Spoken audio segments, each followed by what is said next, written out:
I'm Jim Teicher, Director and CEO of CyberSmart Africa. Jim, what is CyberSmart and how did the idea for it come about? Well, CyberSmart Africa came about, and I'm from the telecom information industries, and when I first came to Africa 10 years ago, I saw that basically all of the technology projects to bring digital learning into schools had failed. We've seen what is surely hundreds of millions of dollars basically flushed down the toilet in a variety of projects that were completely unsustainable. There was no maintenance.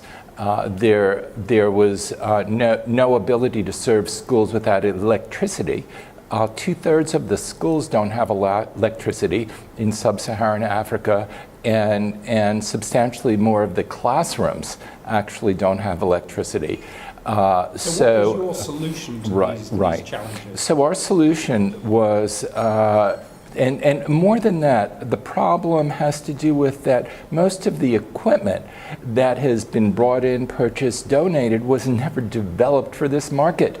They were developed for the developed nations that don't experience electricity problems or dust or sand or maintenance issues. So when I went into computer rooms in schools, I saw essentially computer graveyards. So really did core product development, looking at the needs. Number one, low power. Number two, ease of maintenance, ease of use, so that we could create a platform to deliver digital content in a way that would make it very user-friendly, easily maintainable, very usable, so that it would have the opportunity to scale everywhere, particularly off the grid. And so show me the piece of equipment. Sure. And so this equipment is the learning platform combined with, obviously, with connectivity when available. And that's very, very, very key. And there's actually a story to nearly every component in this box. This is an all-in-one unit, which is the core technology in the school that can move between classrooms. It has an Android computer in it. It has powerful speakers. This basic unit has 256 gig solid state drive. So look at it as a combination, you could say, projector, tablet, computer, etc. And it's got everything, but beyond the projection and the computing capability, it also has a complete interactive whiteboard capabilities.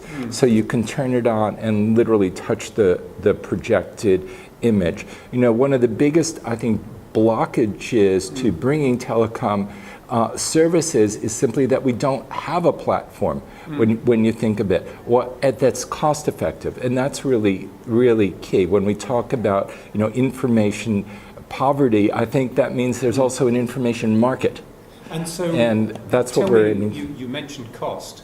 In round terms, what's the cost of that unit? Sure. So the cost of the unit, including ongoing maintenance for approximately 3 years, is about $2,000. Okay. Now that also includes a solar panel, which is key. And everything in here is designed to be low power. And it's got a rechargeable battery which fits into a pocket in the back of a small solar panel, so that we can swap them out, have several hours of instruction. Essentially, teachers can push a button, teachers can teach, students can learn.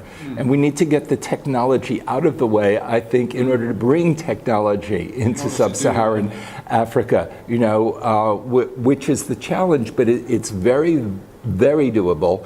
And I think without a platform, we can't have content. We can't have digital learning until we harness the technology and get it right. So that's really what we mean to do. We've started in Senegal. We've been working over several years in 9 schools to fine-tune the equipment as well as the business model, because it's got to make financial sense. Too many initiatives give equipment, and then after the first year, it just falls apart. But you know, the need is dire for education. The international community, I believe, is there with the money, but we need the platform. Without the platform, you know, we can't really have scale. So that's really what we're about. You're about to go into a fundraising stage. Correct. Raise the funds to go from pilot to... So we've been through the proof of concept, and now we're moving into the pilot for scale. In 50 schools in Senegal, which has been very, very friendly to us, and also, you know, very, very accessible, a very accessible country. And so when we think of, it's a pilot of 50 schools, and content-wise, we're focusing on math and science, which is a key area of concentration, where we can bring virtual science experiments to schools that have never had science equipment. Nevertheless, connectivity. So we believe that we can have quick uptake throughout the region and beyond once we're into this pilot phase, which will be approximately about a $2 million investment to do all the fine-tuning necessary so that we can achieve massive scale. And beyond that, we believe it's a great opportunity, not only for students and teachers in schools and development, but also we think it's a good business, because if it's not, I don't think we really have the opportunity to deliver telecom in any sort of a scalable way.